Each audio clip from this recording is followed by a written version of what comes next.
I think we can start now. Okay, so for this week, we are happy to have Jesse Huang visiting us from Waterloo to tell us about what was taught. Coherent-Constructible birational geometry of coherent-constructible correspondence. All right, thank you. So I heard this seminar is like a pre-talk and a research talk type of thing. So in the first hour, I'm just gonna review sort of three things, and then we'll get into the birational geometry part. So I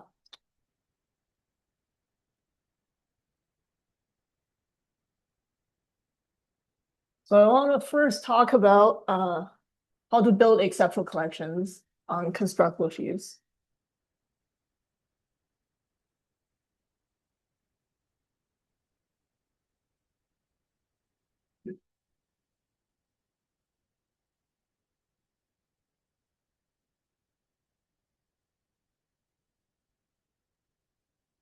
And then I guess the plan is we'll talk about just review singular supports.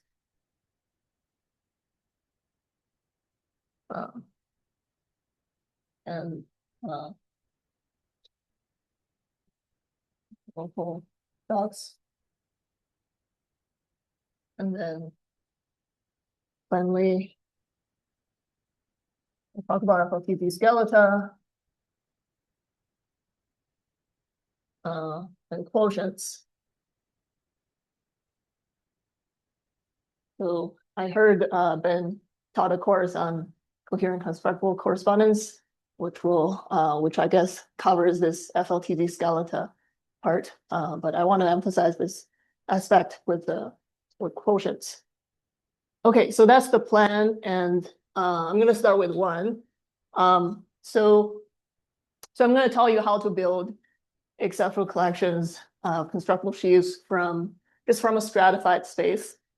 So I'm going to take the setup is actually surprisingly simple. So I'll take a pole set and take some topological space.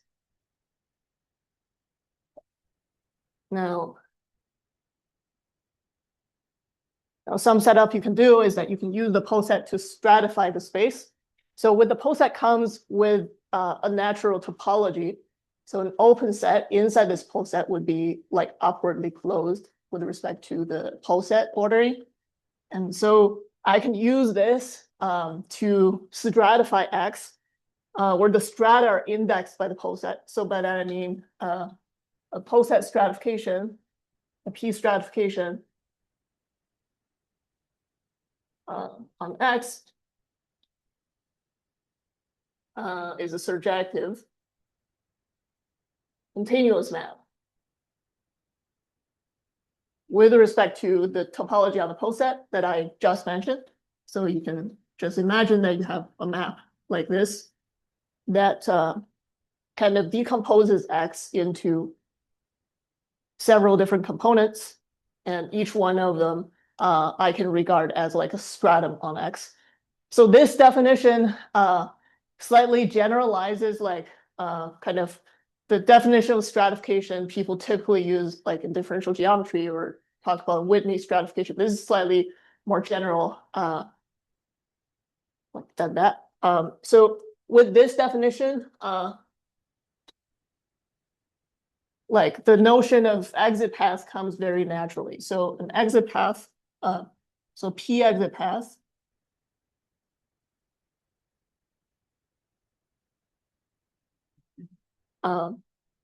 is just a path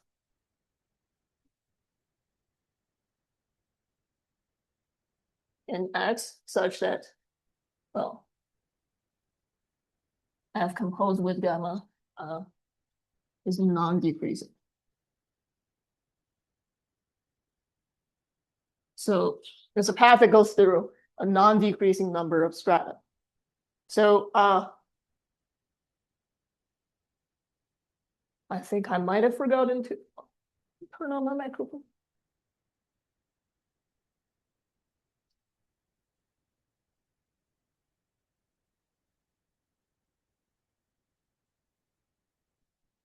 So one example of this would be Whitney stratifications on manifolds.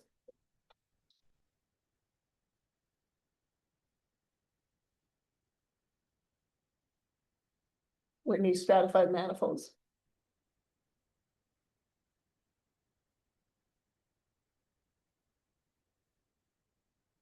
Okay, so and in particular, you can take like Whitney, what's called Whitney triangulation.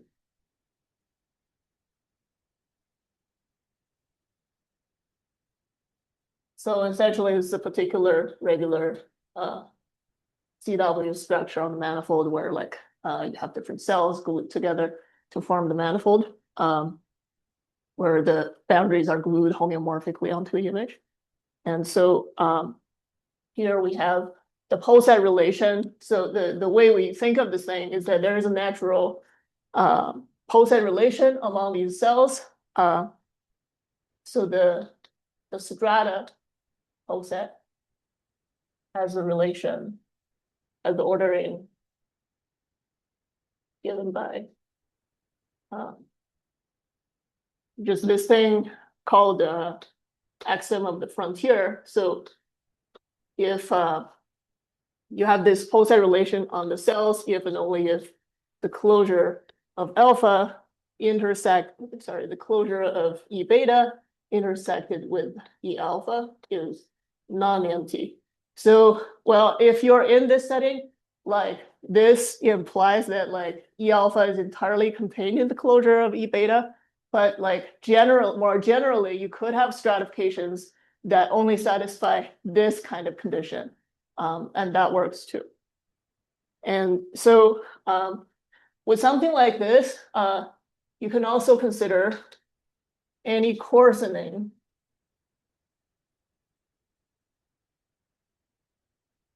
of the above.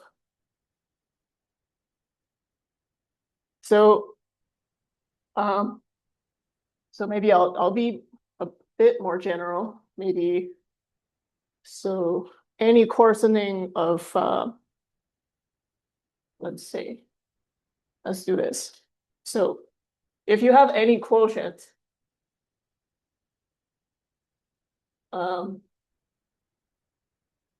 p to p prime, which is like p with certain things identified. But this identification may in general like destroy the pole-set relation, but any pole-set that is also a pole-set map such that p prime inherits the pole-set structure.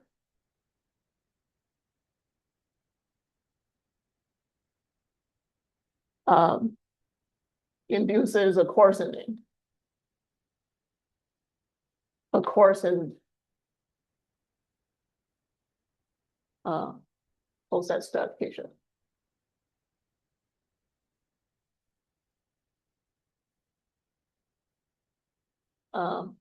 So originally we could have this map from X to P. Now you have the closure to P prime, just composed. Expulsion just means surjection of posets. Yeah. And so now for any, so I can set things up like that, and so a P stratification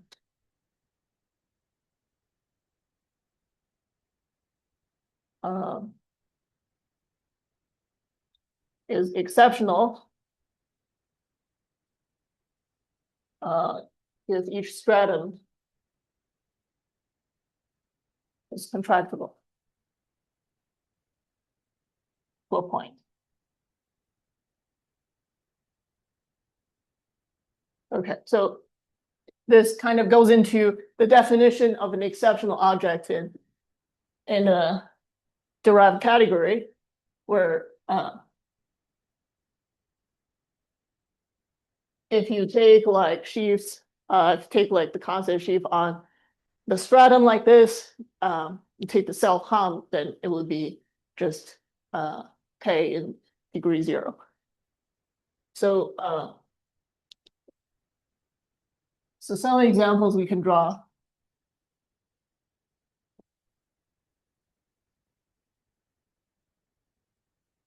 So you could have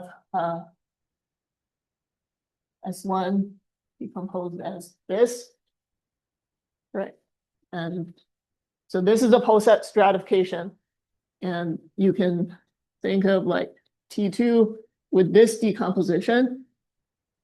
And again, like this kind of relation right here gives you the poset relation where like if you take the closure of this stratum, for example, it intersects this one. If you take the closure of this one, it intersects this one, it also intersects this one. So it gives you a natural poset structure. So the map would be continuous. As you can see, right, this kind of stratification is not the same as the Whitney stratification, but this would be the kind of structure that we'll be considering today. And so, so now special case of exceptional stratifications would be simple stratifications. So, and this is like actually where you can get like what is called full strong conceptual collection for the derived category of constructible sheaves. Well, so the data is like this. Want to have a covering space, universal cover.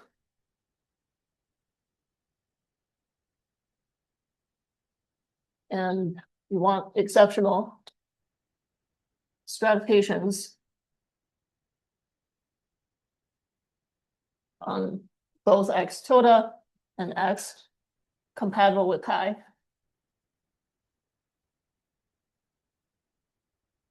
So each stratum can be lifted up to some disjoint copies. And so specifically, you can if you take a stratum in X, you take the pre-image, it would be like, a bunch of copies homeomorphic to the stratum. So now there is another piece of data that goes into this, which is the exit space. So we want the exit space from a particular stratum in the universal cover, which is like, you can think of as just the union of exit paths from this particular stratum in X tilde. Or you can just take like all the strata above this particular stratum. I want to require this to be contractible to a point. So not every space satisfies these conditions. So for example, this easily fails when you have something like this. So if you have a sphere that decomposes into the north half and south half, right? It would not satisfy this condition. This is a non-example of 3.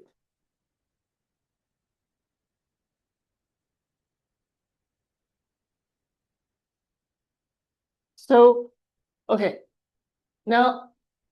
Sorry, it's because there would be 2 components.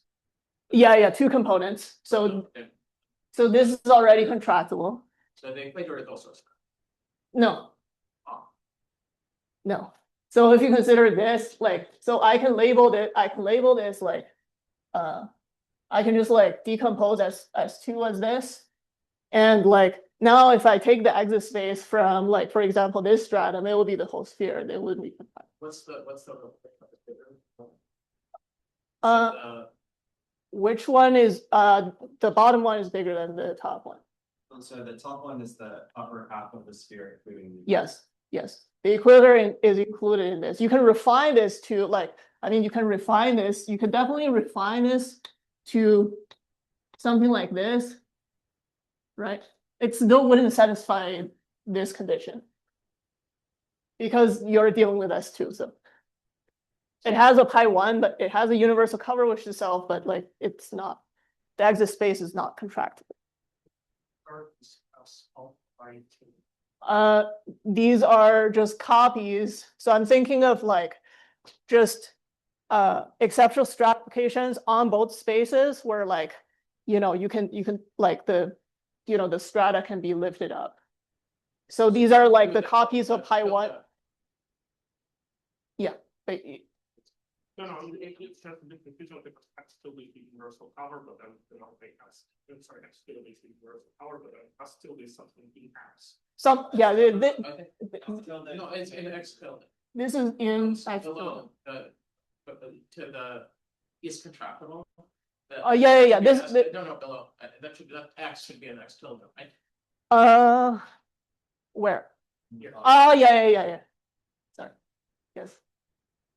So now okay, so this is like a basic setup where you can just literally build full strong exceptional collections. And one thing that's nice about it is like in algebraic geometry, somehow it's usually like not that easy to find like exceptional collections that are strong, but in constructible sheaves, this is like a very specific topological way to construct such a thing. So sort of one of the theorems you can immediately get from this setup is like so for this topological space X, you can with those axioms, let S be some poset stratification, some simple stratification.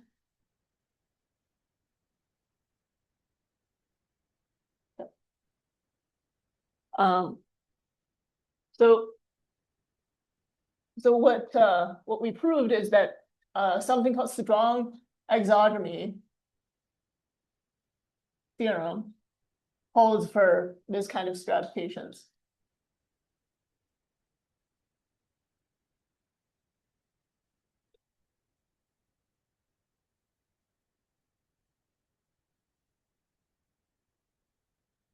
So this means that like we can take the underived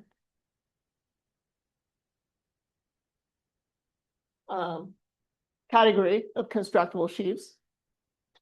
So this sheaf can be thought of as just the representation of the exit path category. I'll explain what this is. In the category of K modules, if you fix a ground ring K, some Noetherian ring, and this is also this also turned out to be just the module category over this over like a specific quiver algebra, where this can be written as like KQS with some path homotopy relations.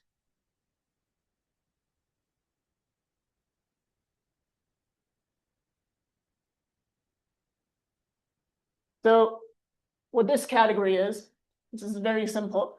So the objects you can take like because of the strata themselves, they're contractible. So you can just take a base point in each stratum, right? And like take the irreducible exit path and form a quiver. And so so objects would be like just the strata. It forms a poset, and the morphisms would be the here, like, I mean, of course, like if you're interested in higher categories, there like you can take exit path and homotopy, and like you can take the infinity category of something like this. But here I'm considering something really simple. Like I'll just take the homotopy classes of path homotopy classes of exit paths to form this category, and I can like use this. I can map out of this category to create my modules over this path algebra, and and sort of the amazing thing is that the underived category of constructible sheaves on X, if you have a simple stratification, gives you this simple equivalence. So the reason is, so I call it strong here is because like, so this theorem is something that has been evolving, and there are like many versions of this. So here, like by strong, I just mean that like here you're like not deriving this category. Here you can also have a derived version of this. Why don't you define this A as one always Path so yeah. is it compatible? Compatible. So okay, I should explain what this is. So this is a quiver whose vertices are the strata and whose arrows are irreducible exit paths. So, you know, if a path cannot be decomposed like into like two different ones, like you take those as arrows, and then you can take the path algebra. And of course, like, you know, I want to impose the path homotopy relation because you're mapping out of this category. Yeah, but should the homotopy be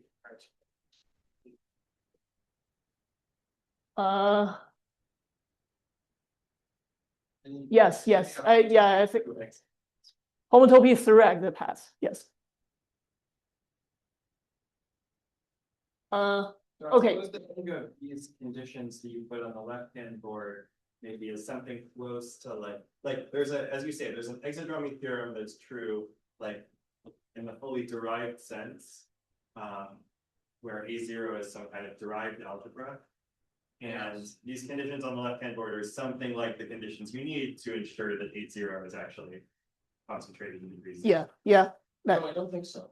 Because there's no statement that would mean that the derived categories agree with the derived category. But I don't think these conditions are sufficient. Like this condition, like, because, well, I mean, if you think about the torus picture, right, like this condition is kind of like saying that, you know, I'm not there yet, but like the stock representatives are like the push forwards of these sheaves on this space, which is in degree 0. But do I understand correctly that it's not necessarily the case that if you derive You can just derive this whole thing. There's like a derived version of this. is it going to be like forget the right hand side of any? Is it going to be, is this enough to guarantee that the derived category of constructible sheaves is the derived constructible category? Yes. So dB, you can take the dB of this. Yes.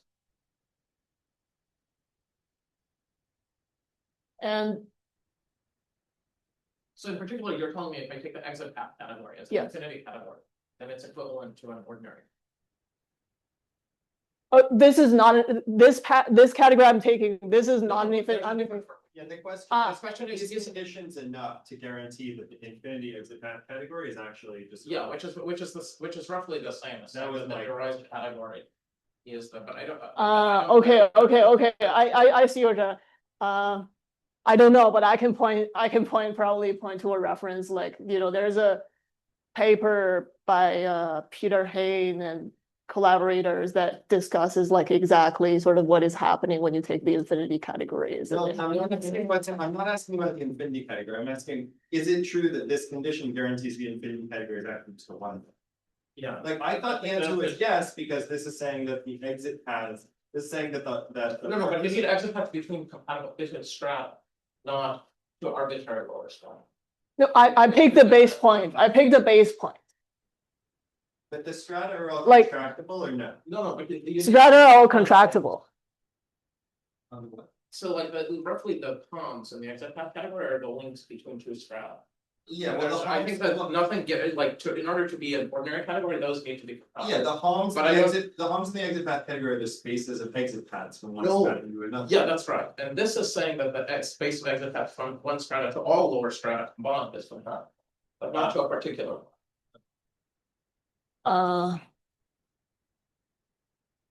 Okay, I see that's it. Yeah.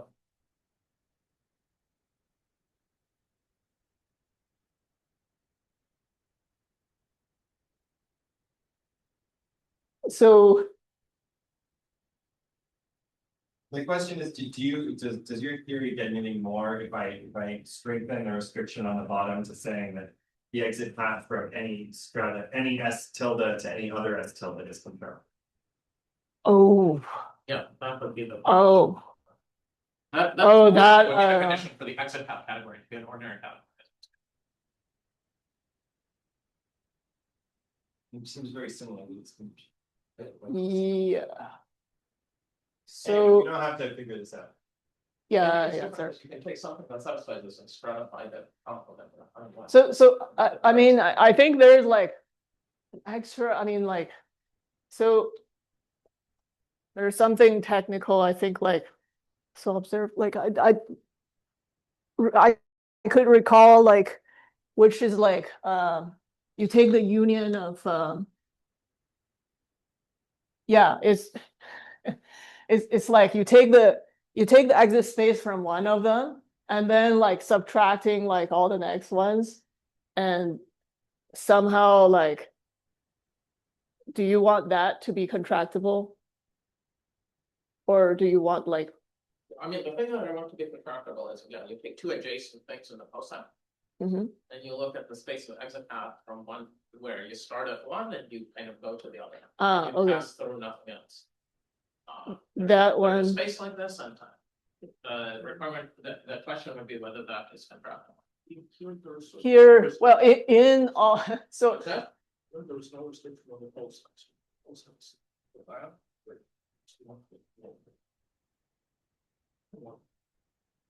No, but that's irrelevant. It's a post set. It's a post It's set. a post Oh, set. sorry, I guess I'm assuming that the post set is maybe fine. yeah, I mean, I So let's like, say, let's say the post set is fine. So there's, say the there's post set is always, fine, yeah. it's always meaningful to ask about adjacent elements. Like if the post set is the real numbers or something. Oh, that's okay, meaningful. yeah. But I assume Yeah, that's yeah. not, but like suppose, Yeah, yeah. suppose every, you know, there's a kind of an adjacency relation. Or something. No, but that's irrelevant. Yes. The relevant condition is what let's say the post set is finite, which is the relevant condition is not The- which is that for any two adjacent things, exit paths from one to the other, because that's a harms in this exit path category. But whether that's contractible or Whether that, well, I guess it doesn't need to be contractible, it needs to be discrete. Like, Yeah. it could have multiple components, but each component has. okay, I don't think I can figure it out now, Okay, but that's okay. so, so where am I? But like, okay, so, I mean, this is like kind of simplified version of this equivalence, I guess, has been studied like. I mean, actually, let me ask a related question. Yeah. In the language of sheaves, so suppose I take a constant sheaf on a strata. Suppose I have this condition and I take a constant sheaf on a strata and I star extend it just as a sheaf. Will it still be constructible with this stratification? What do you mean extended? Star. Star of the, Yeah, so take the constant just sheaf. Forget take the constant sheaf on a stratum. Yeah. Forget about the stratification.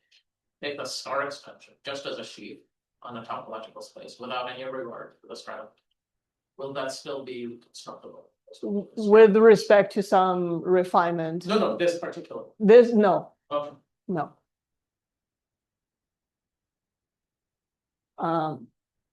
So like, I mean, in like a lot of the homological mirror symmetry setup, I've been thinking about like this setup is like actually quite simple. I mean, oftentimes like I'm considering like just a stratified torus like this one. And so, I mean, if you think about things like this, right, like the, you know, Then the answer would be yes. yeah, but it's not Yeah. always. I mean, sometimes that's. I mean, like for example, sometimes that's the kind of condition. but like in here, even if you take this one, the star, you know, take like lower star of the sheaf will give you this one. And this is not compatible with this stratification. That's really not. Yeah. Fair enough. So now like, now with this, because this is an underived equivalence, you can actually identify like the projective. So these are abelian categories. So you can identify the projective, the injective, and simple objects. And in these categories, they would look like just the strata sheaves. I mean, like by this, I just mean like the constant sheaf on the strata. And you can like extend by 0 or something. I'll just omit that map. And here, like if you think of this as a quiver algebra, you have just this E at each one of the vertices. And here for projectives, I have my covering map. I can just push forward the these exit spaces.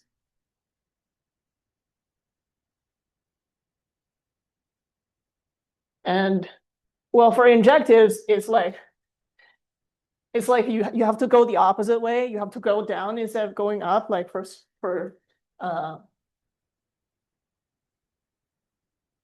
so here, like you can take like, so here is like, you take the exit space, you take everything that goes up from that stratum. You can always like take everything that goes down from that stratum. It's called the entrance space, defined in similar ways.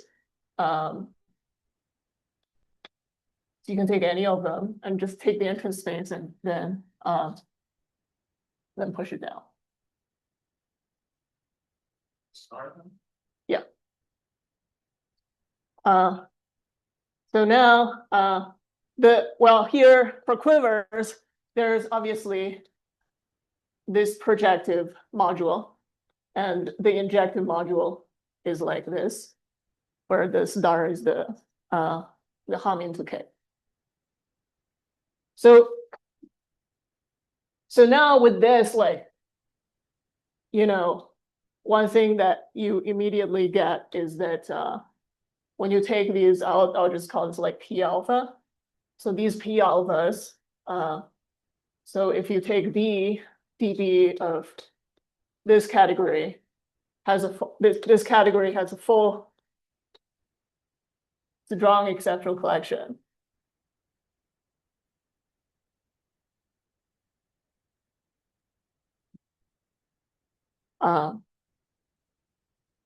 Consisting of these sheaves.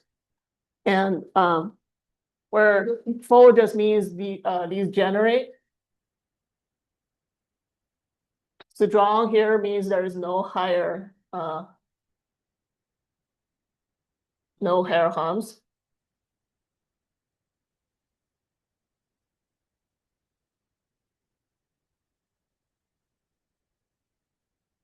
And exceptional just means that the alpha the data is like 0 for any alpha greater than beta, and the self X P alpha is K. So what if my X is S1 and I just have one strata? Then that's not an exceptional stratification, Exceptional strata. because all the strata have to be contractible. Oh, where did you say that? When I define exceptional stratifications. Oh, I see. So the simple ones are the like, yeah, these are the special cases. And okay, so this is like, this is how to get full strong exceptional collections. And I guess now, there's like, maybe this is kind of a stupid thing, but like in algebraic geometry, or really geometric representation theory, people often are interested in like varieties that are paved by affine spaces. Like it's sort of very nice if you can like express a variety as like a union of a bunch of affine spaces with different dimensions. You know, like tells you something about the decompositional motive of a variety or something. This sort of like thing feels like it's of a similar flavor somehow. Like you're taking a space and stratifying it by a bunch of contractible pieces in a contractible way. yeah. I Somehow how you like, you know, build up derived category. So it's like really, I don't know. I mean, if you think of like just derived categories on some variety, like, you know, think of this category kind of topologically. Exceptional object really kind of means this. Because you know, you're taking homology of a space. So this is a very natural way to, very natural topological way to get derived categories in some sense. So okay, so okay, I do want to briefly touch this topic.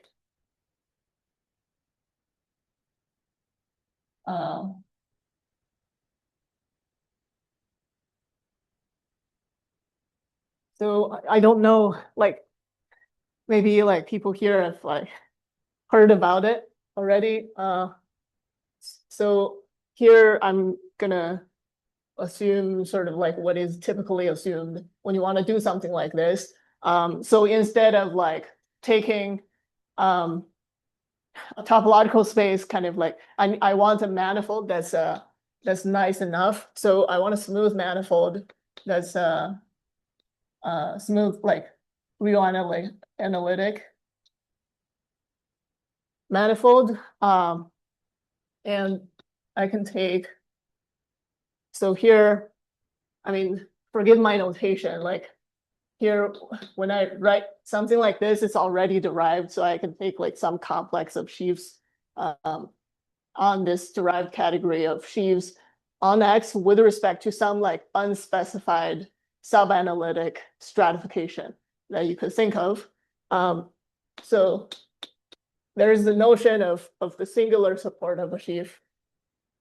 And this is just taking like basically taking the support of the sheaf together with the codirections where the sheaf actually changes, and that's detected by the existence of some function. So I can write it as like all cotangents, everything in the cotangent bundle of X such that there exists T such that this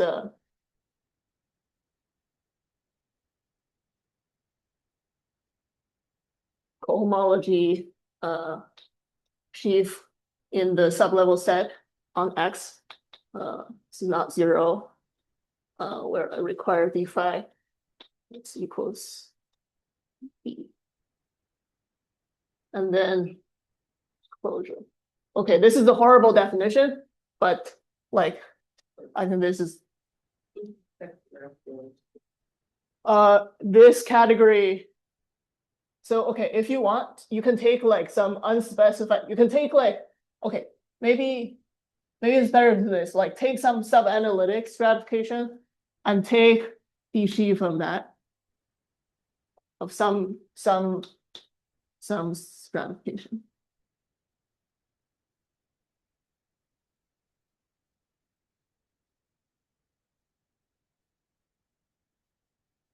And like, so then you have this, for any test function like this, you can like, so this is the inclusion where phi is greater or equal to t in X. Before it was just some stuff. Yeah, it could be some complex of sheaf. But when this like when you apply this definition to some really simple sheaves, you actually get like, I mean, the thing that will be relevant to us is that well, so I typically consider this kind of sheaves. So you take some locally closed polyhedral region.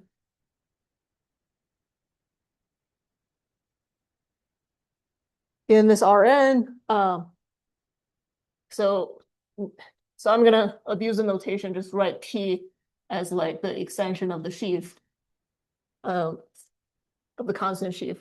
Now, the fact that like when you have like polyhedral region is closed,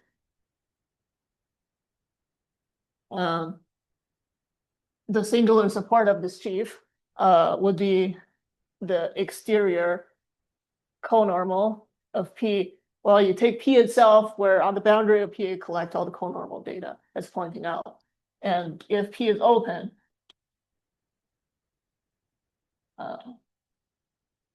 the singular support looks like, oh, sorry, like closed should be inward normal. And this is outward. And so these, this is conormal, so like, so this is actually, these are both Lagrangian, singular Lagrangians in this cotangent bundle with the symplectic structure. So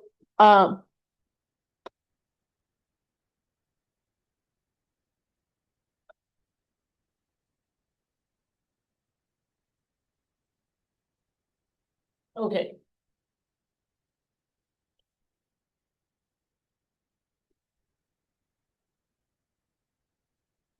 So now like, so the fact that like, if you have some conical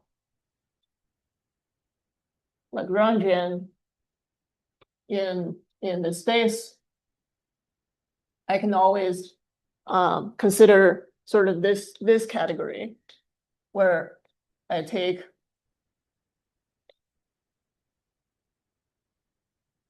F in this like sheaf diamond of X, where I mean this, as I said, like I mean you can take some like you can assume this is just the unbounded derived like BG category of constructible sheaves with respect to some unspecified subanalytic thing, and so the condition is that you require the singular support of F being inside this given Lagrangian.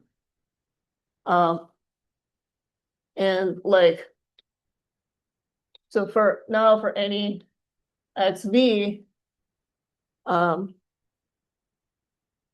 in the smooth locus of this,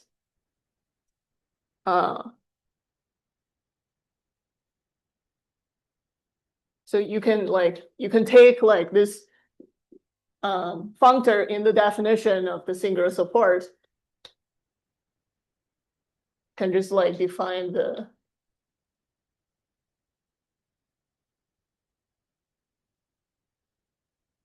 of F at XV to be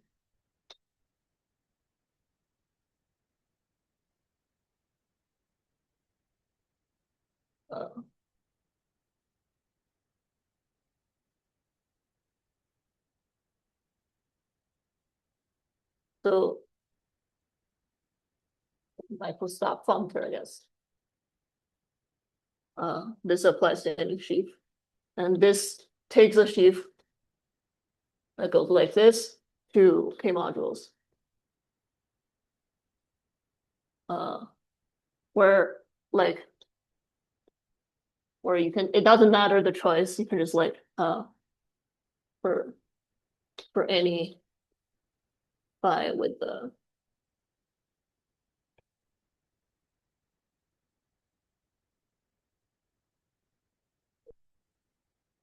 and so when v equals to 0, and this is like this naturally lives in the cotangent bundle. When you're just looking at points at the base, this recovers the stock functor.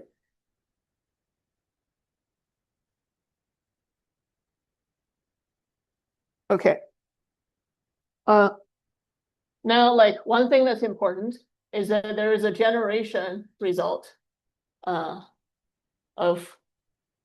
this category.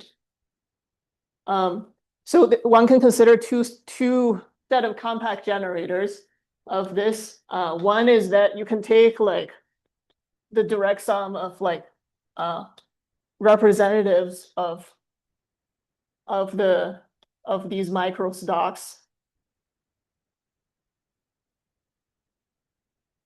at all smooth points in L. And alternatively, you can take like just the representatives of all stock functors at all points.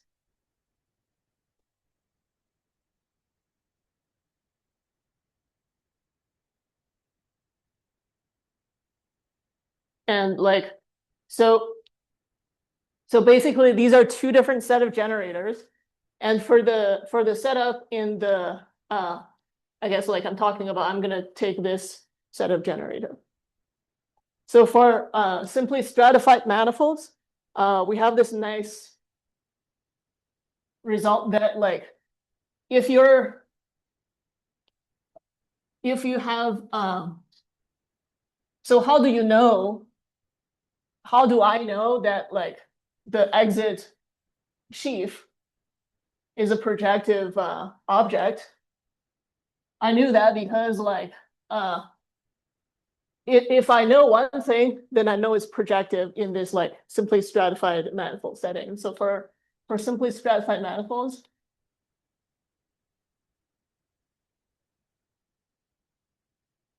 right? So if I have like, so we know stock functor, this functor is exact. But if I know that like my exit sheaf represents the stock functor, then it's like the projective object. But in that setting, it's precisely just like just those. So I can tell you that like, so basically this is the stock functor at x for any x in S alpha is represented by this projective object. So yeah, and like, so all of them form these generators. So alternatively, well, I can, you can, there are many ways to think of this. So in this like, in this way where you discuss like skeleton, Lagrangian skeleton and constructible sheaf singular support on the skeleton, I can build something like this. So I can take my stratification and I can define some skeleton that looks like just the singular support of either my strata sheaf or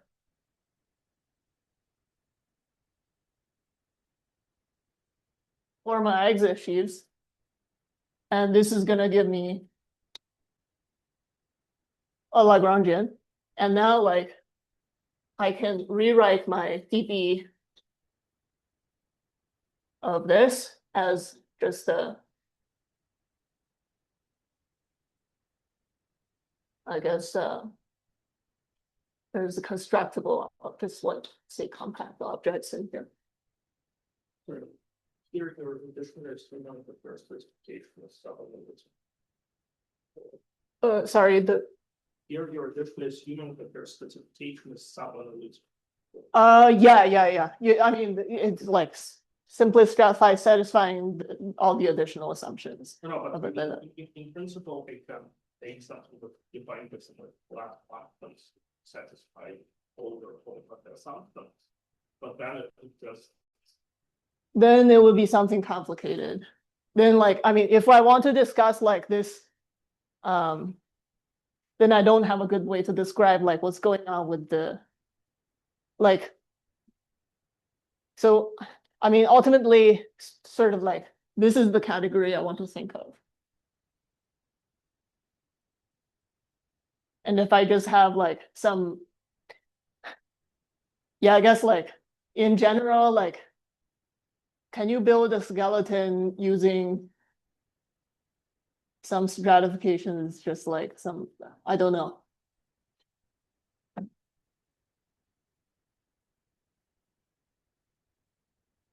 Yeah, but this is like kind of like all that I want to mention in this this review. And this final point is that see how much time I have.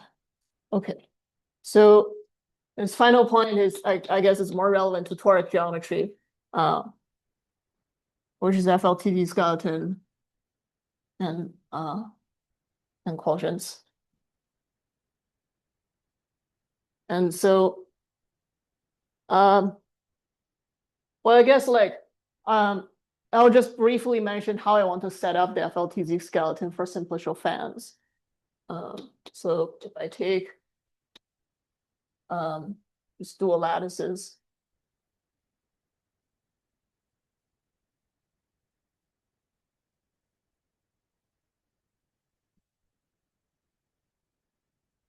So if I take a fan in N, I can build a toric variety, right? By just gluing that fines.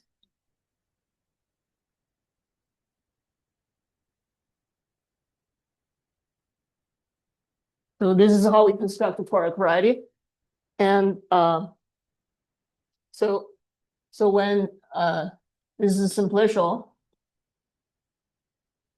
your toric variety is of the form of like of a GIT function of C just the complex affine space mod a torus with some chosen stability parameter. And so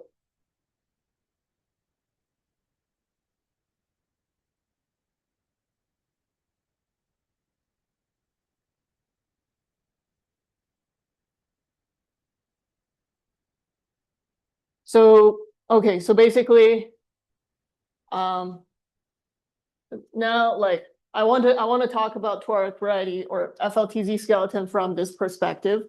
So the usual FLTZ skeleton associated to a fan is actually pretty easy to describe. So given a fan, the FLTZ skeleton is just constructed by taking the union of the cones with the product of the cones with its perpendiculars or negative of the cone. And this is living in T star of the torus, where the torus is given by MR mod M, where like M is like this lattice. And well, I want to talk a little bit about like how to get the skeleton from this space. So let's see. And like yeah, so you know, so this action, so I should say this is K is like N minus D, right? If I fix a D-dimensional thing here. So if I have this action on C, on Cn, the multiplicative action is given by just the lattice map where or you have a lattice map.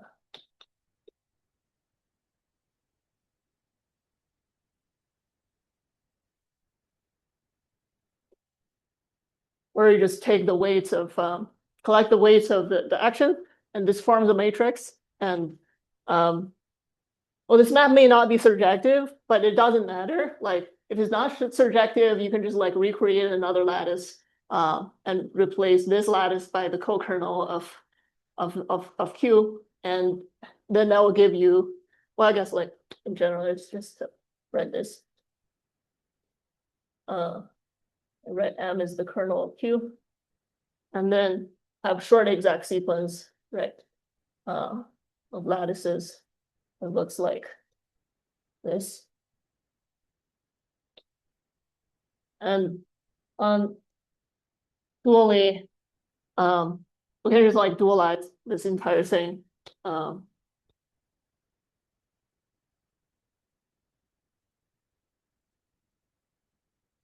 Where this wouldn't be a surjective, may have a co-kernel. I'll just call this map beta. So basically, if you specify like this fan corresponding to this toric variety, this ambient space that you're taking the quotient of, together with this map, like this piece of data would give you the argand stack Cn mod C star to the minus D. This would give you the argand stack. And like if you want this simplicial fan, what you want is that you want to like take different sub fans in here, such that like this beta produces for you a combinatorial isomorphism of fans. So it kind of like lifts up the simplicial fan to this like sub fan to like different various faces of this like standard positive coordinate fan. And so so I can write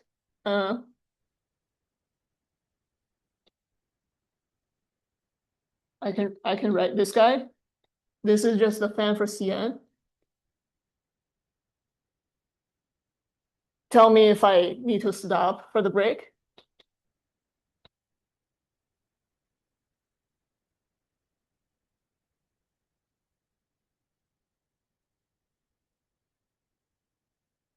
Put it here.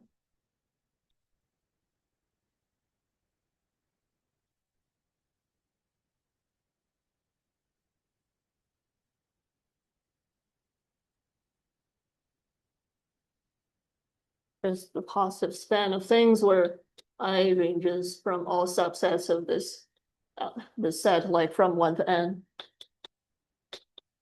This describes like all the faces in the fan for Cn. And like next, if I fix a GIT parameter,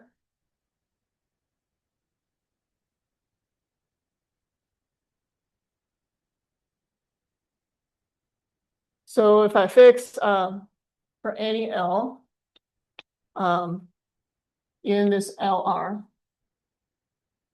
which is the same as L prime LR, we have the following subfan. So I can take like sigma tilde SS of L. So basically what I want to collect is that I want to collect all the cones indexed by the complement of an index such that, well, QR of the dual cone, this contains that stability parameter. So this is a subfan of this fan, and like and one amazing thing is that like now if you apply this beta to it, this creates like this combinatorial isomorphism between this subfan and the subfan defining the toric variety when you specify L as the GIT parameter. And so one lemma I can try to prove here is that if you take the toric variety, so if you take this toric variety, this is the coarse moduli of coarse moduli space of the toric DM stack. So you can take now SSL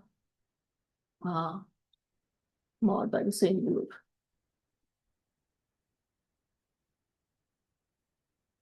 Where this is sort of exactly the SL, this is the L semi-stable locus in CM. So this picture is essentially saying that like you look at this map, right? There are different faces you projected to it. You take this parameter L and take like all the cones containing L, and then take the complementary like indices that gives you exactly sort of the fan for the semi-stable locus. And so this constructs like a fan in this like bigger space that corresponds to like the semi-stable locus before you quotient. And now after that, well, Vivek Shende has a theorem that tells you that you can just take the FLTZ skeleton of this on this bigger space, and that will produce sort of the C star n minus C equivariant FLTZ skeleton of this space. And and lastly, I'll just draw a commutative diagram that Don't make any assumptions. huh? You don't make any assumptions that this was integral. Like your No, I it's just an arbitrary large near. I can just do that. It's not going to be forward. Like the thing is forward. The thing I'm quotienting by So in general, okay. So valid, I mean, so, okay, like, can we just, I mean, like, if you forget this L prime thing, like, you can assume like Q is surjective, and then like you can assume like if Q, I mean, if so you can assume Q is surjective, and you're quotienting by this, and you can just take any parameter, and taking the quotient with respect to the round down of that is the same as taking the quotient. No, I mean, I guess my question is for to consider it algebraic or steps or just really decent plot or step. Algebraic torus, just Yeah, there's some kind of integral. Oh, Wait, can I ask though? Yeah. What did you do to ensure that this sigma SSL was sequential?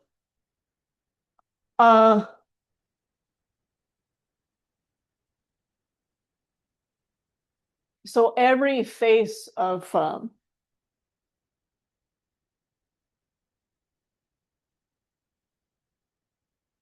yeah, I mean, okay, so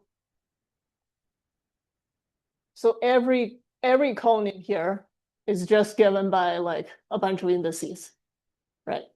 And you're looking at like all the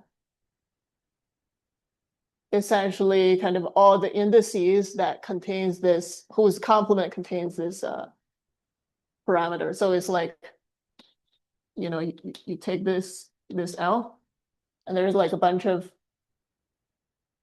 cones that maps down that covers this area, right? And it's easy to see that it's a fan because if you have anything that contains it, you add one more index, it also contains it. And then all the faces are given by these indices. And if this is so for this to be a combinatorial isomorphism, like the fans, the cones in the fans here, right? They have to be like all the cones here are symmetrical. So for this to be a combinatorial isomorphism, this has to be symmetrical. Because you want this to be the lift, like of the cones, of the lift of the entire fan. So the dimension have to match up, etc. And like so the very last thing I'm gonna do like is just a kind of this. I'll just draw a commutative diagram that shows sort of how this plays out with mirror symmetry. So how this setup plays out with the usual FLTZ mirror symmetry. So we have like PQC with the direct category quasi-coherent sheaves of the Artin stack. This is the global Artin stack like this. And there's a restriction functor. And by FLTZ Hiwagaki, this category is equivalent to this sheaf diamond category of this L sigma on MR mod M that we discussed earlier. And so on the other hand, I have this other skeleton, which lives in this like this kind of a cylinder looking space, which is like this space, and I have the FLTZ skeleton of that. So I'll specify an L here. So everything is with an L here. So this lift up thing with L. So this is a bigger skeleton where I can just restrict the fiber. I restrict this every sheaf to the 0 fiber.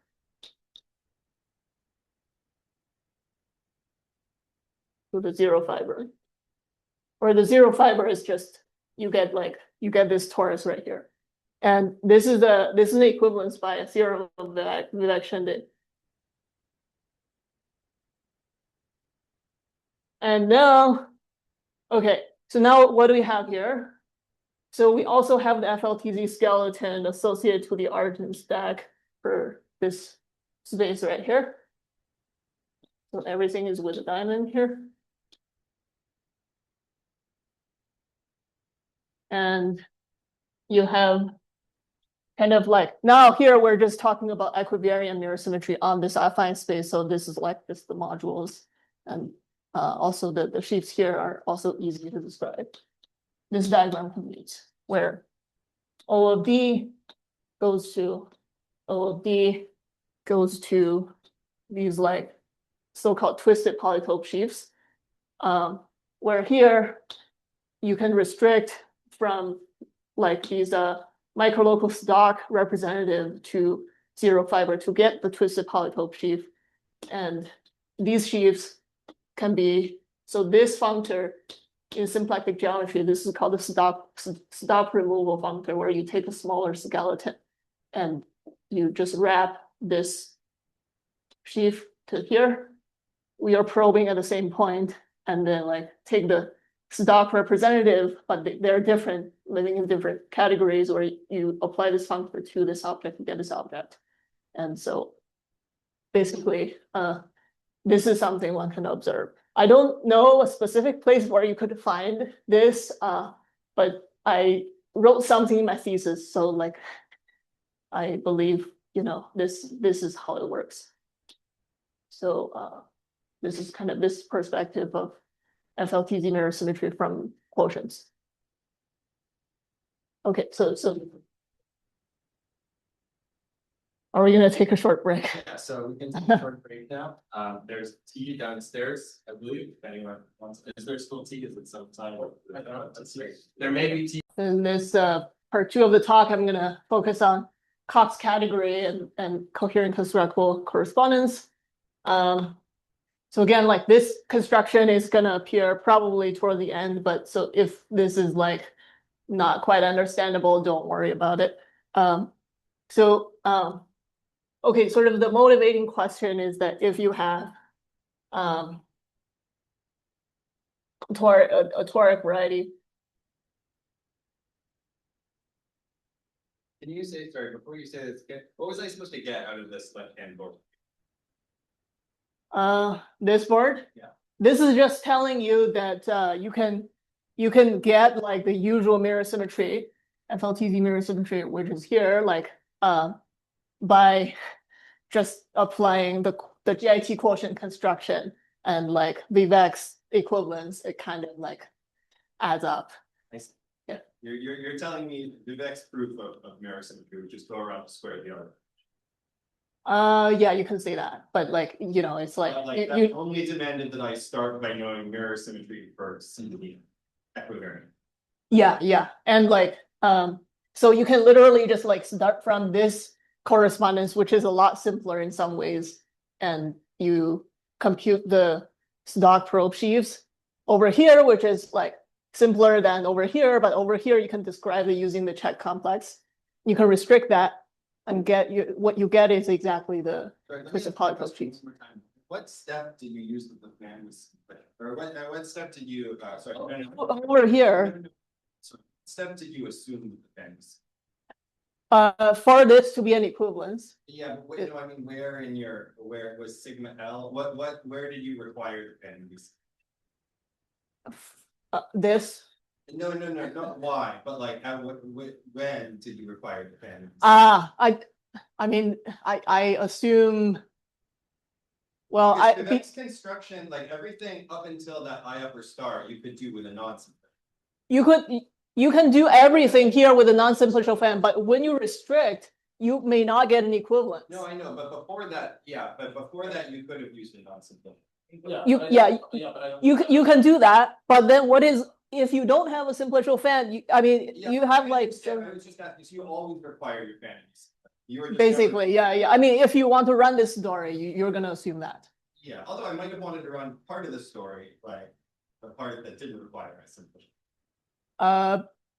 Sure, but then like you don't have this equivalence. I agree.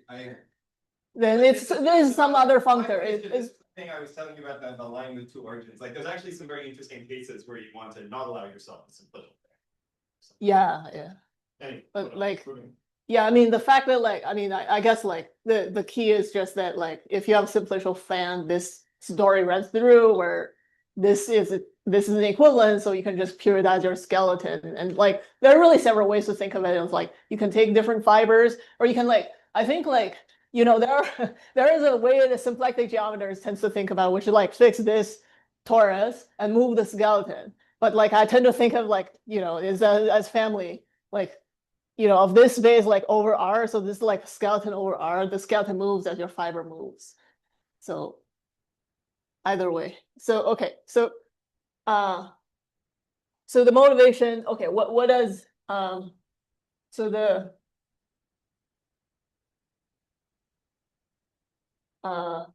what does the toric mirror symmetry say about the derived categories? The derived category of X. So in particularly how to like relation to exceptional collections.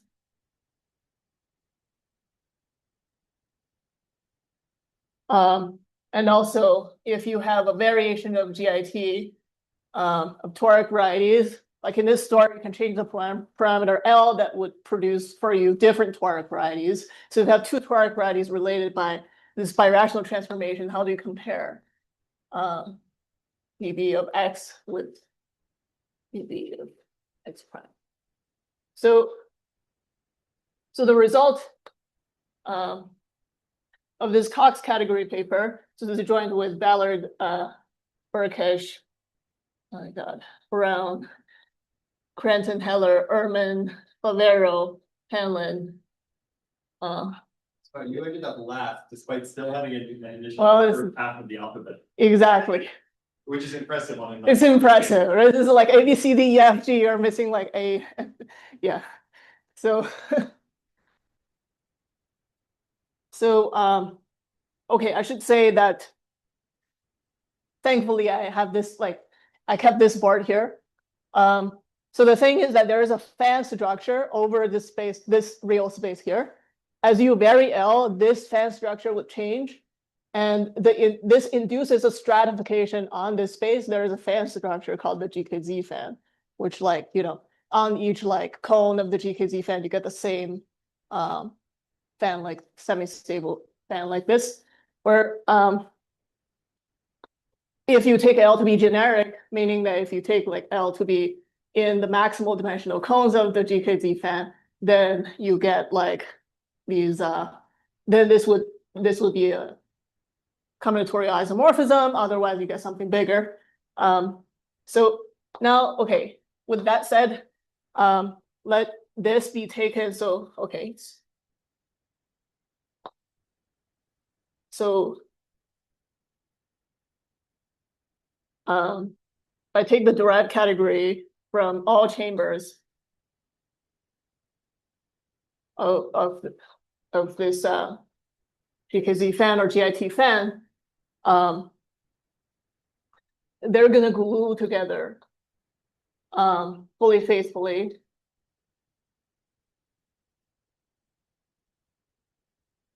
to a total category B Cox.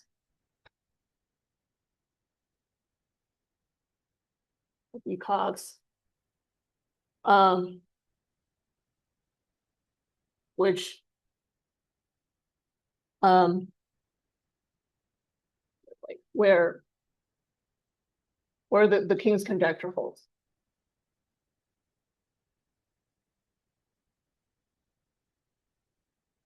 So the King's conjecture, so if you haven't heard of it, this is like a false conjecture. It's generally false. This is a conjecture made for toric varieties. So the conjecture is that dB of a smooth projective toric variety always has a full strong exceptional collection of line bundles. So this is generally false, and but this is not what this theorem is saying. What this theorem is saying is that although this conjecture is false for each individual derived category of toric varieties, there is like some total category where the King's conjecture is indeed true on over here. So, and this naturally just connects to Bandal's original vision of coherent constructible correspondence that actually led to a lot of the developments for toric varieties thereafter. So, so Bandal's vision toward the King's conjecture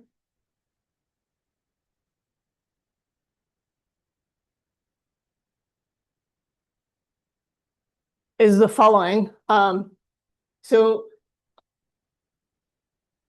King's conjecture is saying, okay, like, can you find some collection of line bundles with some nice topological properties among them? And Bandal suggests we should consider line bundles in the image of the following map.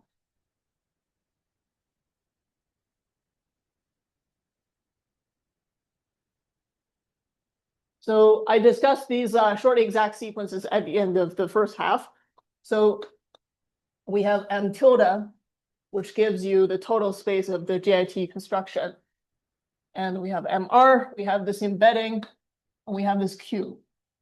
But before I take Q, there's extra step. So this is just the map tensored with R. And I can do negative of the integral round down to this lattice. And then I take Q. And this, for a toric variety, this would be the divisor. If you have a smooth projective variety, this would be the divisor class group of the variety. And so you have this map. Does this make sense? So so if you call the image theta, it gives you a collection of line bundles. And so this collection is called the Bandal-Thompson collection.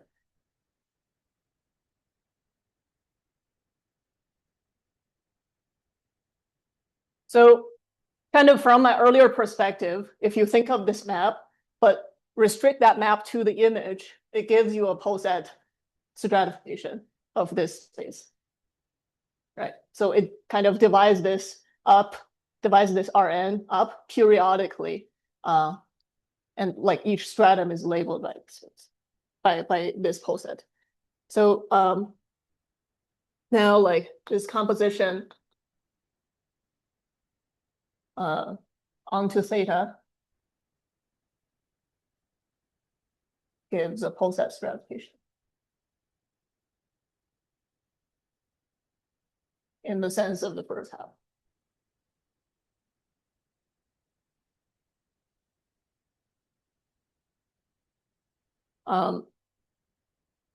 So now, okay, this collection of line bundles is something actually very interesting because it turned out to be like it turned out to be like equivalent to many things. So there are some alternative descriptions that are meaningful.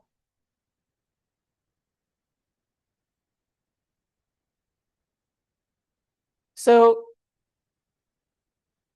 this is kind of one way to describe it already, but you can also just think of this theta as being obtained from the following. You can just like take this map and apply that to sort of this half open, half closed cube, and this gives you a half open, half closed zonotone. I call it Z. And you take that and take all the lattice points in there. And this is like the same, this is sort of the same collection. And you can actually like check this by just, decomposing this as kind of, if you decompose this space as a bunch of cubes like this, right? And now like you have this fiber, which is like linear subspace of that. You can just look at which cube like intersect, which cube, you can ask yourself which cube like intersects this space, and then take the labeling vertex, which lives in here and map it down, that coincides with theta. So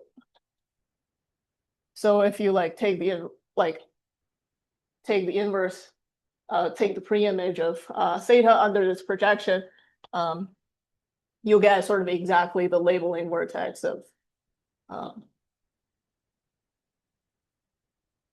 of these cubes that intersects this zero fiber right here.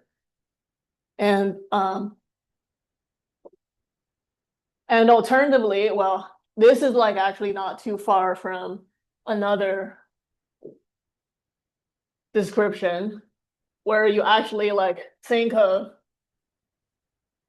you actually describe like elements in here in terms of divisors. So if you've seen like some of the stuff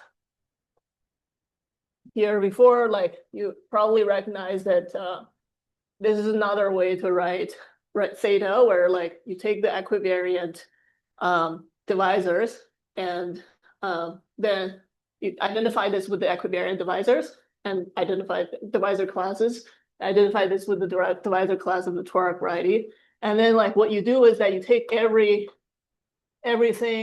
in MR and pair it with the rays of the fan, and then take the integral round down and use that as the coefficient. And alternatively, this is like actually where Thomson came in. So this is the sum end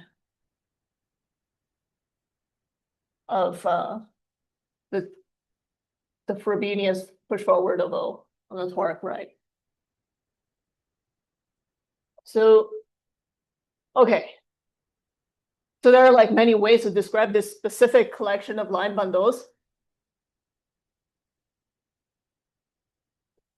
And so in the language of toric mirror symmetry, well, I guess I'll just like do an example to illustrate the stratification.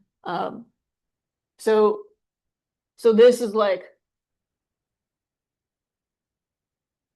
so I'll just take this where my M tilde is this Z4, and this is mapping to Z2, and my M is the kernel, and my Q is this matrix where I have alpha 1, or maybe, alpha 1, alpha 2, 3, alpha 4, 1, 0, 0, 1, 1, 0, negative 3, 1. And here, if you compute the kernel is given by negative 1, 3. Okay, so one of them should be the transpose. I guess this is this one. But anyway, so if you read the columns, if you read the columns of the first map, it's gonna describe for you this fan. If you like dualize this map, but it's going to be the same matrix. This is going to describe for you this fan, or the rays of this, the rays of the fans for the fan for the Hertzsprung surface of type 3. And over here, this matrix you get is like the weight of the C2 C star squared action on the C4 that gives you this. And so in this case, if you actually compute theta, here I'm going to describe negative theta in terms of the lattice points. So here I have like, to compute this, I can use these 4 weights. So I can just, so here I have alpha 1, alpha 3, alpha 2 is 0, 1, and alpha 4 is like 1, 2, 3. So this is my alpha 4. Right, and then like I just take the Minkowski sum of all of these guys. So this is like this sonotope right here. This is negative of the sonotope set right here. And if you collect all the lattice points, you will notice that there are 6 of them. And you know exactly what the coordinates are in this example. And okay, and because I'm taking the negative, I'm gonna label these points like this way: negative D1, negative D2, so I'm gonna go this, negative D3, negative D4, negative D5. Okay, so 1, 2, 3 through 6. And another feature about this sonotope is that this sonotope actually, because we're dealing with a smooth projective case, like the boundary of the sonotope, the closed boundary of the sonotope gives you the Neff cone. So the Neff cone is like this, and there's apparently, so this is like the support of the TKZ fan in this particular case. And the GIT problem gives you 2 chambers. One is that if you take the stability L from this chamber, you'll get the weighted projective stack P113. And if you take L over here, you get the Hertzsprung surface of type 3. Okay, so now what I want to say about this, well, I want to look at the stratification. So here I'm going to actually draw the stratification for you and compare that with the FLTZ skeleton. So here, if you compute the stratification using Bondall's map, what you get is this kind of picture.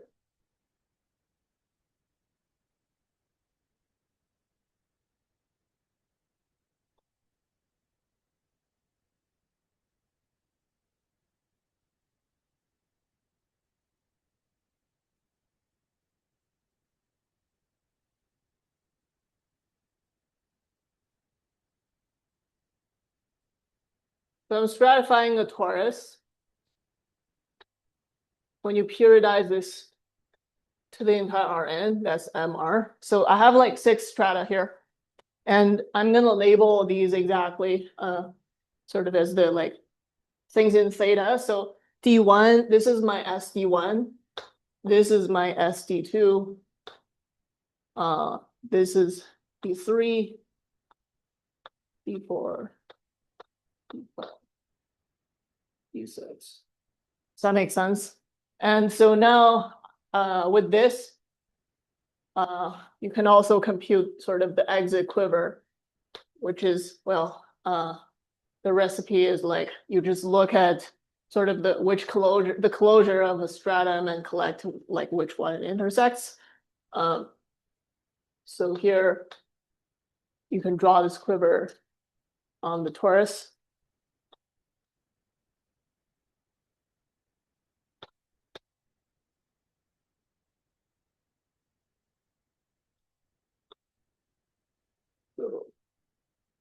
So this goes this way and comes back. This goes this way and comes back here. It comes around here. And now this point also goes to this stratum. Does that make sense? So this is if you that the last arrow you drew was from D1. From D1, yeah. So okay, so if I just flip this over downstairs, I can just flip this over. So D1 through D5 kind of looks like this. So the quiver, if you just arrange these in the correct degrees, or D1 through D6 are exactly like these. So the quiver would have kind of 2 horizontal arrows in between kind of each one, and one goes up. And also there is a special one here. So yeah. So that you put a minus there. I put a minus on this thing. And so writer, the further paper. yes. So this is like, yeah, so the okay, I'm gonna mess it up if I just relabel like without the negative sign, but the quiver, this quiver is gonna come down to this. And the sort of the amazing thing, right, is that if you sort of, because each one of these line bundles, the way I think of this map Q is that there are many ways to think of this map Q here. So originally, like you have a polynomial ring, and this map Q is kind of like regrading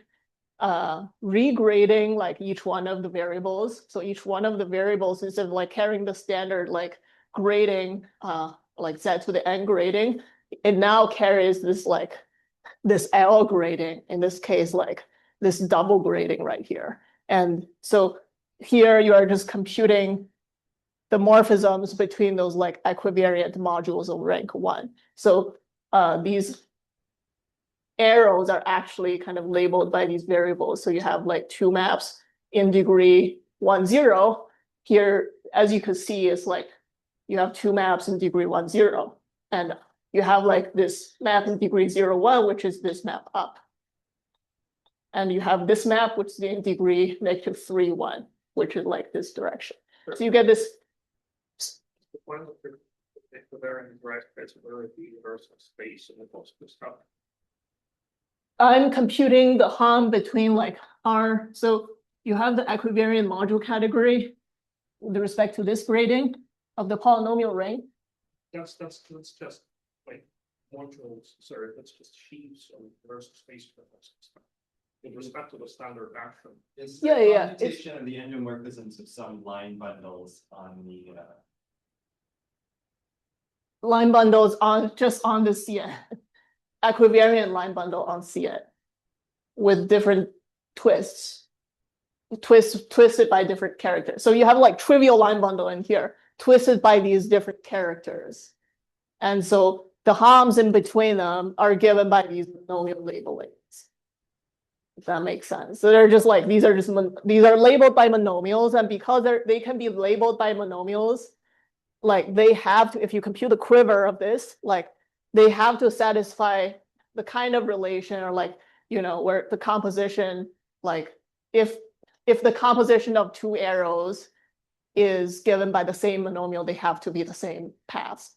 So that's the kind of relation forced by this labeling. That's consistent with the homotopy relation over so here. So this, I'm supposed to understand the thing you said about like, oh, like this arrow is like -1 or whatever it is. Yeah. -1. So you can compute it That completely is algebraically. in the degree that they look like the bottom left one is in degree 0, 0. Then that one is in like 1, 0, 1, and 1, 0, etc. So I guess this is like my 0, 0. If I flip this all over, this would be 0, 0.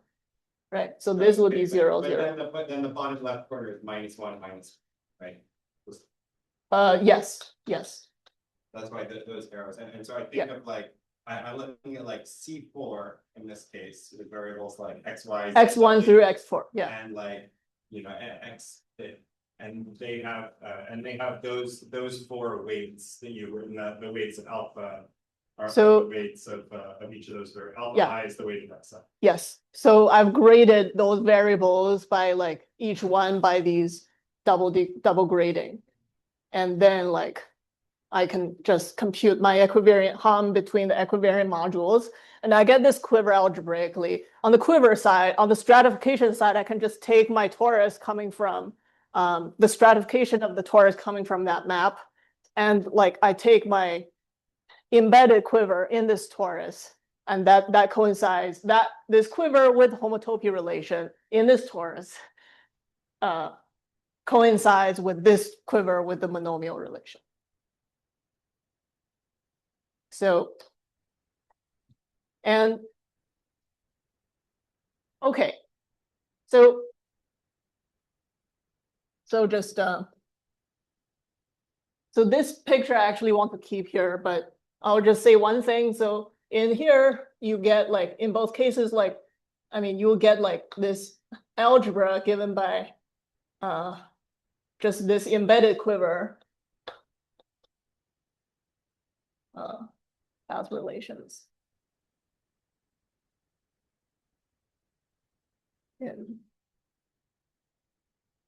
And this relation translates to the monomial relations.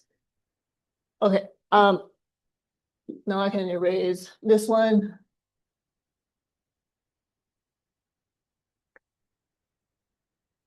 So now there are something, okay.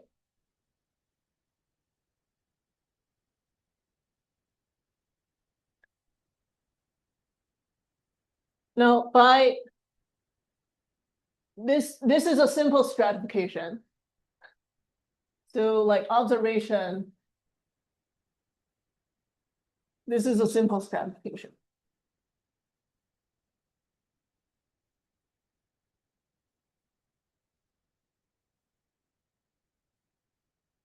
Now by strong exogamy,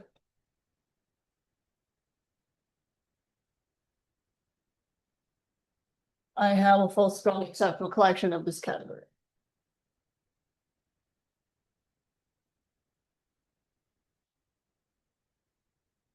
So I'll just replace that data.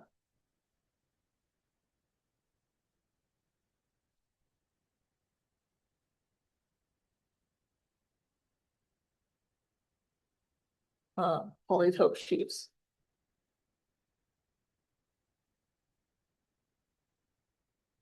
So, okay, actually, you know what? There are two different conventions. Either you take like the exit one or you take the entrance one. So here, like, I noticed that I drew this stratification slightly differently. So I'm actually gonna, to be consistent with that picture, I'm gonna sort of like use the entrance sheaf instead of like the exit sheaf. Can I ask about this picture? This picture, you have SD1 has 2 maps to SD2 and 1 map to SD5. Is that right? Yes. But in the bottom picture, it looks like your D1 has 2 maps to D2 and 1 map from D. Okay. D1 is the upper right hand, is the upper right guy. And D5 is the one just below D1. So it receives a map from D. It has a map from D5. Oh, D1. Okay.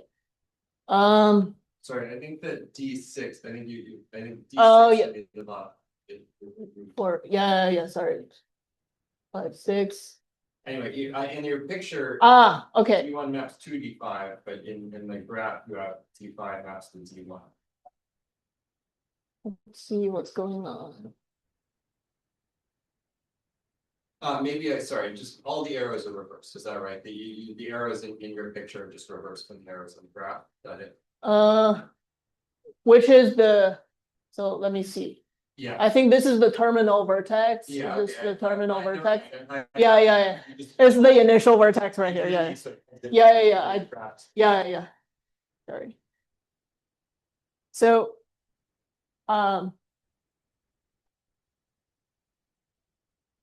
so here I'll just say you can take the exit polytope out, but here I'll take the entrance polytope sheaves. Which is like the kind of the downward closure. And actually there's something nice about it, which is that like, if you take these entrance polytope sheaves, this would be these like sort of the Neff polytopes.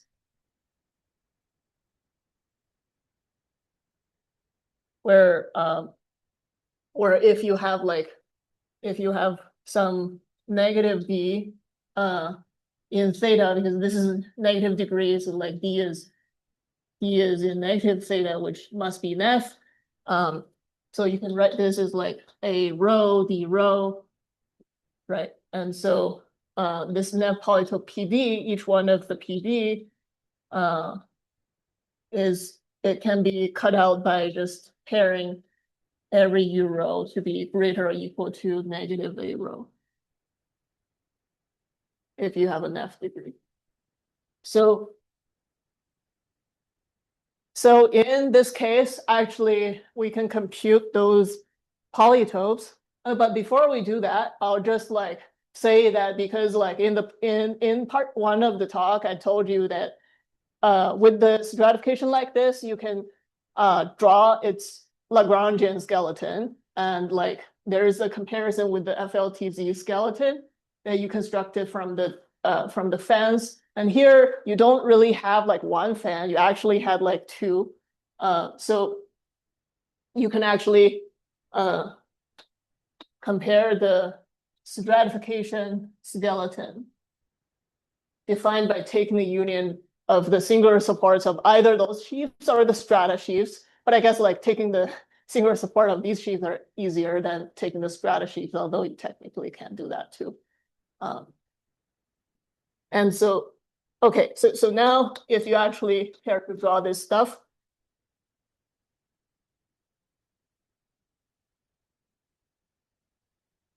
or the people, like, are people familiar with this kind of picture?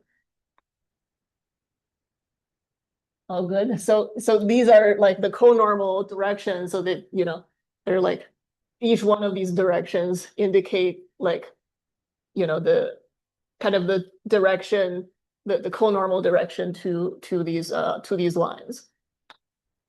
So here, over here, you take the entire cotangent fiber.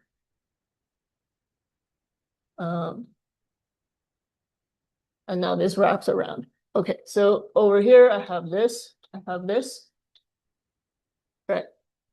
And so this skeleton is my my stratification skeleton associated to that picture. And on the other hand, I have two FLTZ skeleton, one associated to sort of the left chamber, which is E113. If you draw it, like the kind of the underlying picture looks very similar. So everything else look kind of similar, except that you don't have the, is that right? You don't have the upward.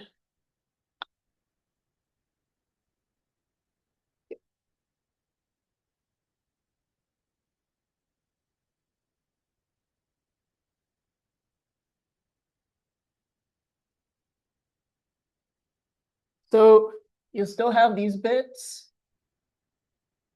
So this is happening because like you're taking the stack. If you actually take the like singular space, this, you know, you don't have things here.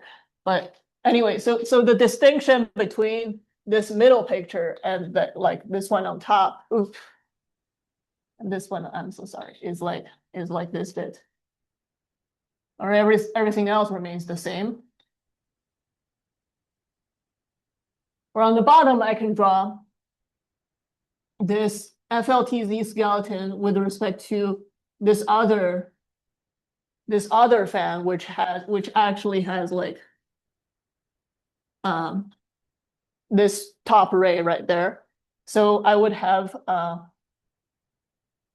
this, but unlike this space, I wouldn't have these fans. I wouldn't have like this fan right here because it's being divided. So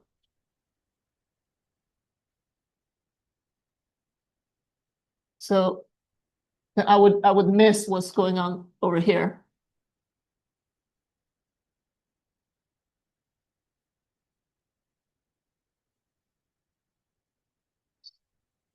I think I messed up with the color. This should be all green.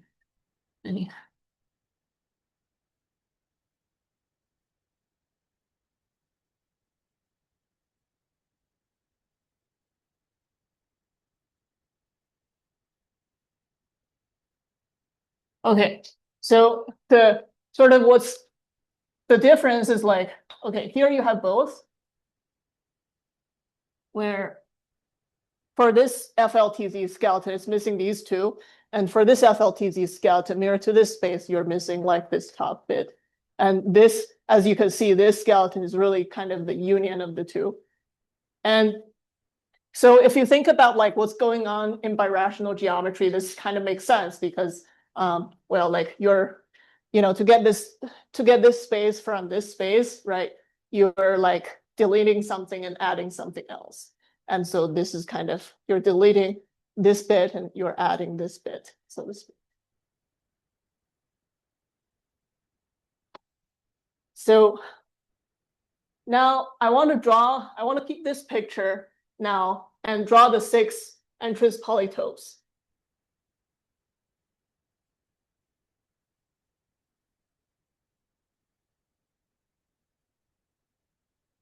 And I told you there is some kind of Neff polytope description.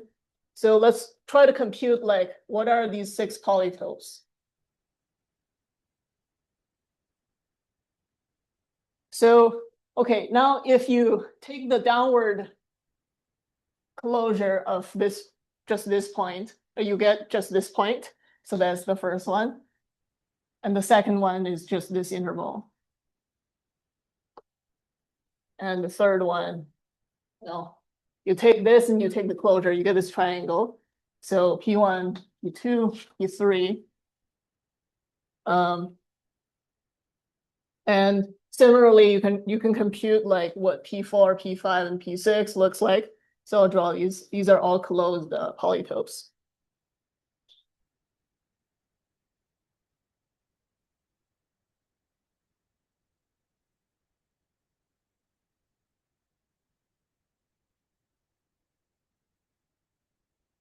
So this is P4, P5. And P6, well, it's too big, so, but it's like, it's kind of like this. So it's like a copy of this torus with a copy of P5. This is P6. Where are these pictures supposed to represent P4? What's the lines that are inside the triangle? Oh, I'm just like, these lines are, so like, if I'm taking the closure of this one, like these are just like kind of these lines that are showing up in the interior. Like I'm not really kind of, I'm just like trying to keep track of the length of the edges, so to speak, like the different areas. But you're taking like constant sheaves on those polytopes. If you don't like, you can remove like some. You're showing me you like go over the fundamental building. Right? Yeah.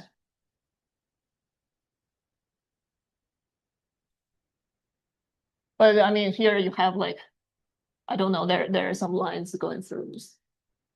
So, okay, you have 6 polytopes. These are entrance polytopes.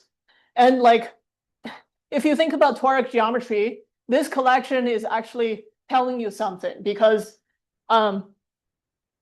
these are not necessarily kind of,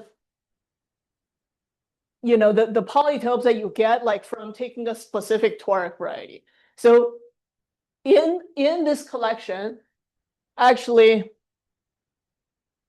you can ask yourself like, so among these 6 polytopes, right, I can take my singular support of this, or rather just the push forward to the torus. So does this belong to the FLTZ skeleton of some toric variety? And the answer is that, well, okay, it depends. Like, well, they all belong to the FLTZ skeleton of some toric variety, like either this one or this one. But like, it depends on which one. So it depends on which polytope you're talking about. And in this case, if you remember, right, the singular support is like kind of taking the interior conormal of these polytopes, right? Like this would only exist, this would be only included in the FLTZ skeleton if like, if you have the singular support along this bottom line. And so the sort of the conclusion, if you just like kind of, take all of these and decide, okay, which one belongs to which, you'll quickly kind of observe that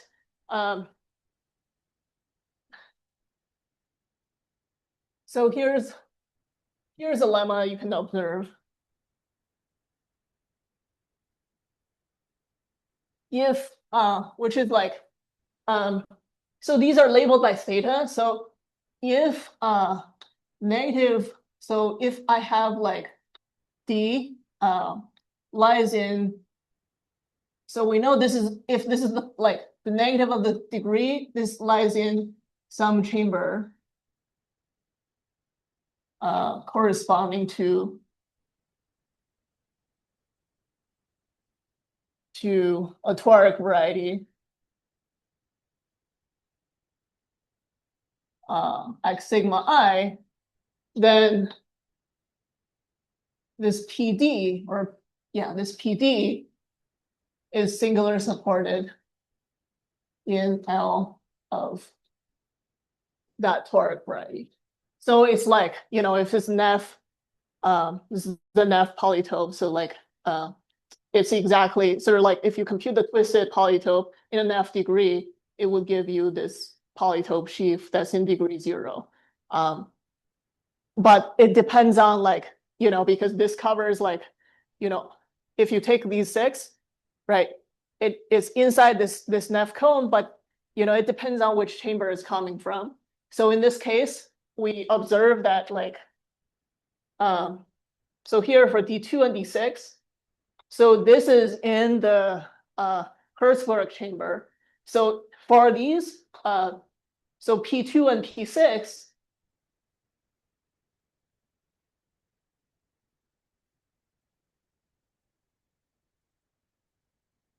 so this is an FLTZ skeleton for the Hertzberg. And similarly for this, for D3 and D4,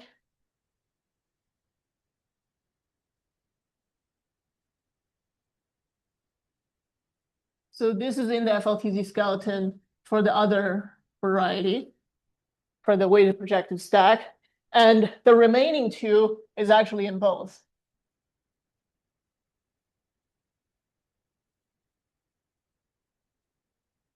So as you can see, and like, actually this would make sense, right? Because if you think about P2 and P4, this would be sort of the only 2 polytopes where like this edge kind of matters. Like one, you know, this other direction of the edge actually matters. So, okay, so now this actually kind of tells us something, right? It tells us that like this Bondel-Thompson stratification, it kind of oversees the, not only like the kind of the FLTZ skeleton, the base of the information is contained in the FLTZ skeleton, but also kind of the generator, depending on which generator is singular supported on which, you know, it's like there's at least one of the FLTZ skeleton that actually supports its polytope generators. So that's kind of nice. And an additional feature about this is that one can prove that this is actually, in this picture, you can see clearly that it's the union of the 2, but in general, it's also true. So another proposition you can prove is that, so if you take the FLTZ skeleton of all the fans in like from all chambers, you end up getting the stratification skeleton of this Bondel-Thompson stratification. So, okay. And so what do we know about this now? So one standard fact, right, is that now like we answered our question 1 in the beginning, which is like, can you, I mean, does this tell you anything about the derived category of the toric varieties? Well, this at least tells you one thing, because you have a union of all the skeleton. Now you can just do stop removal to each one of these. And just like you take all these probe sheaves of different stocks, or maybe like co-probe sheaves or co-stocks. We take these sheaves, they would generate, the image of those would generate the corresponding mirror. And so you get like a collection of sheaves that maps to the twisted polytope sheaves corresponding to the line bundles of different degrees, but only when you have like, you know, only, I mean, the image is only in degree 0 when you have like you know, the specific polytopes that actually restrict to degree 0 things. Otherwise, you get something more complicated. So that's the, yeah. And just like immediately follows this, you can get like generation of all dB of X sigma by line bundles in theta. Just by mirror symmetry and this fact. And now the Cox category construction. Now, okay, now having explained this, the Cox category construction kind of makes sense because now like the construction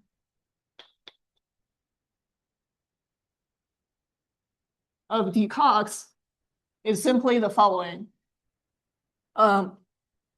Here, now I think I can, okay, now I'm going to keep this, still keep this picture. So the idea is that you take some common resolution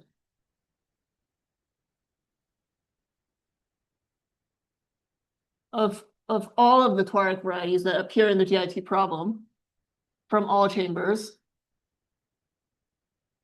And then like you naturally have this map to each one. Yeah.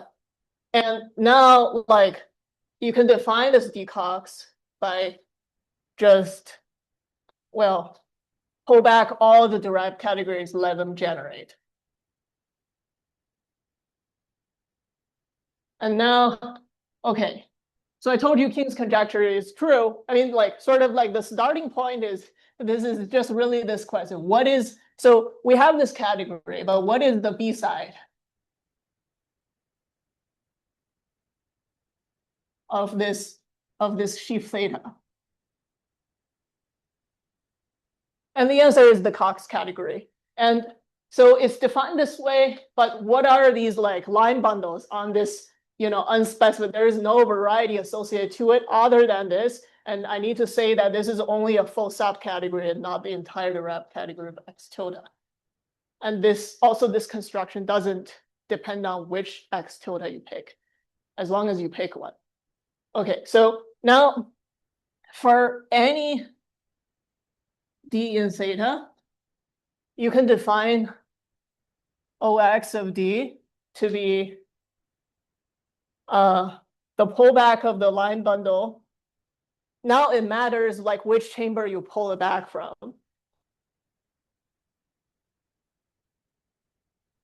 And now this has to do with the same observation.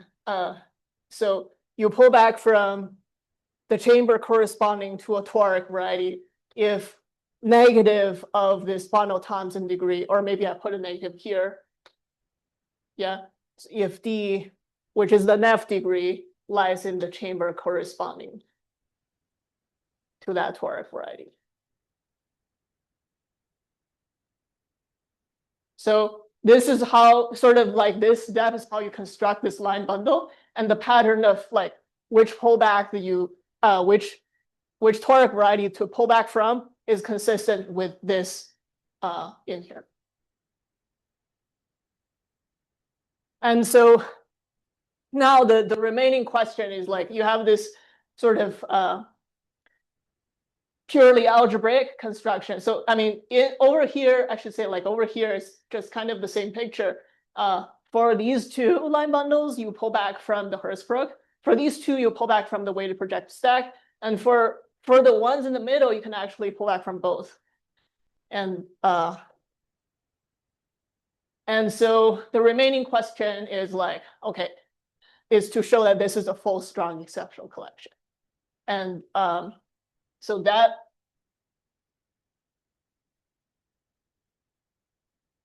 ultimately also boils down to kind of like some relative homology computation, like of the differences of these polytopes. At least the strongness comes from that.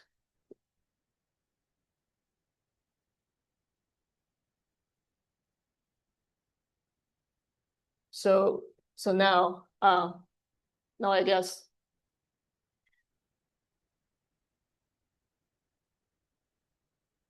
I'm out of time. Yes. Okay, then I should stop here.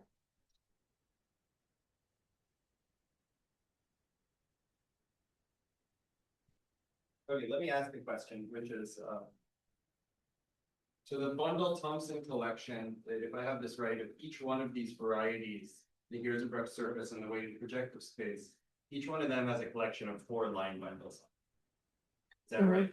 Like in that picture there, like one of them has D1, D5, D2, D6, and the other one has D1, D5, D3, D4. Yeah, sure. Like, Yeah, so those are the 2 like bundle Thompson collections of those guys. Is that right?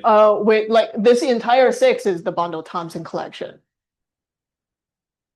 But like each one, so if you take this far or this far, like they can form the exceptional collection for the toric varieties in this example. But they're not like, Full exception. it's not like, So sorry, each one of these, the bundle Thompson collection of each one of these varieties has how many objects? 6? 6. Okay. So, But I mean, it's not a full strong exceptional collection No. of either toric variety. no, But there is something called the bundle Thompson collection of the Cox category, which also has 6 objects, and it is a yeah, it's the same collection for the toric variety, and like it's the same collection works for any toric variety in this entire problem. So this is a change. Theta is chamber independent. So you have this collection. It's only a full strong exceptional collection on this D Cox, but all of the 6, as we know it, like they don't really form the strong. I mean, they don't really form the exceptional collection on either one. Is it possible to say that you drew this quiver? Is it possible to say what happens if you pass to like the Hirzebruch surface? Say if you pass to one of these varieties, like you had this quiver before, which was a quiver for a full strong exceptional collection. But when I pass to one of these varieties, now there's going to be commutative. Like I'm gonna get it's gonna get to you a DG Can algebra. you calculate like what the new kind of higher stuff that's added? I don't have a systematic way to calculate. Okay, it's some sort of localization calculation. Yes. But like, like I told you, I don't really have like this geometric way where I can just look at the stratification and like know in some way what the DG structure is. That would be nice. Yeah. First of all, I understand correctly that basically the upshot of this whole story is that it fits like the quasi-total sanction in the affine space. Then you construct something of like a variant category, like the Cox category, and then for this category, it seems conjectures. Yes. Okay. So there is this notion of like the bubble space there, which is kind of a limit over all birational interpretations. The what is The what space? The bubbles. bubble? So you're talking about like a non-separate toric. No, it's just like a very general state with an old create variety, we can limit the implications and then direction invariant devices. What kind of Sorry, space? this is everyone's a risky space. No, I don't Oh, there's something of the flavor that you're saying. What kind of space is this an algebraic variety? It's like infinite type. It's the infinite type. Yeah.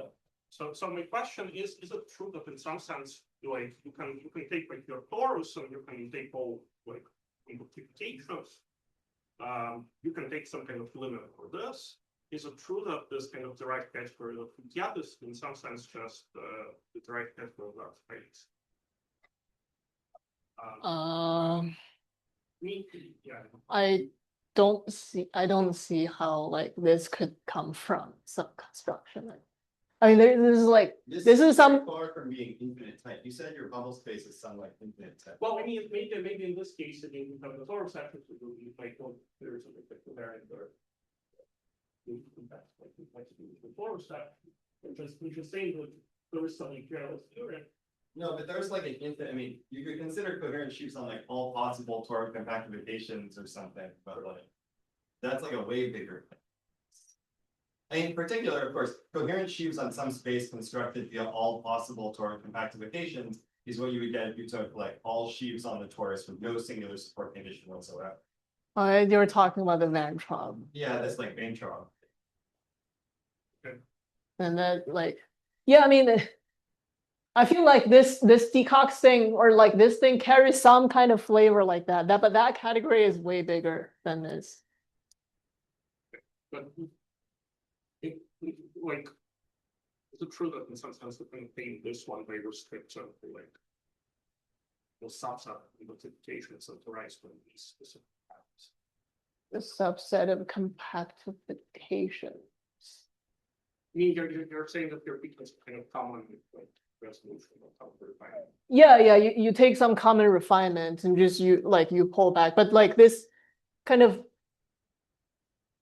You start without the finite part.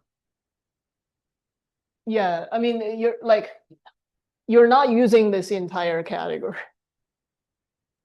So it's true that this Cox category is like glued together from coherent sheaves on a bunch of individual pieces, right? So are you suggesting that like a geometric way of understanding that would be something? Yeah. Of course, you guys don't have a geometric way of understanding this concept, right? Like it's not coherent sheaves on some kind of space. No.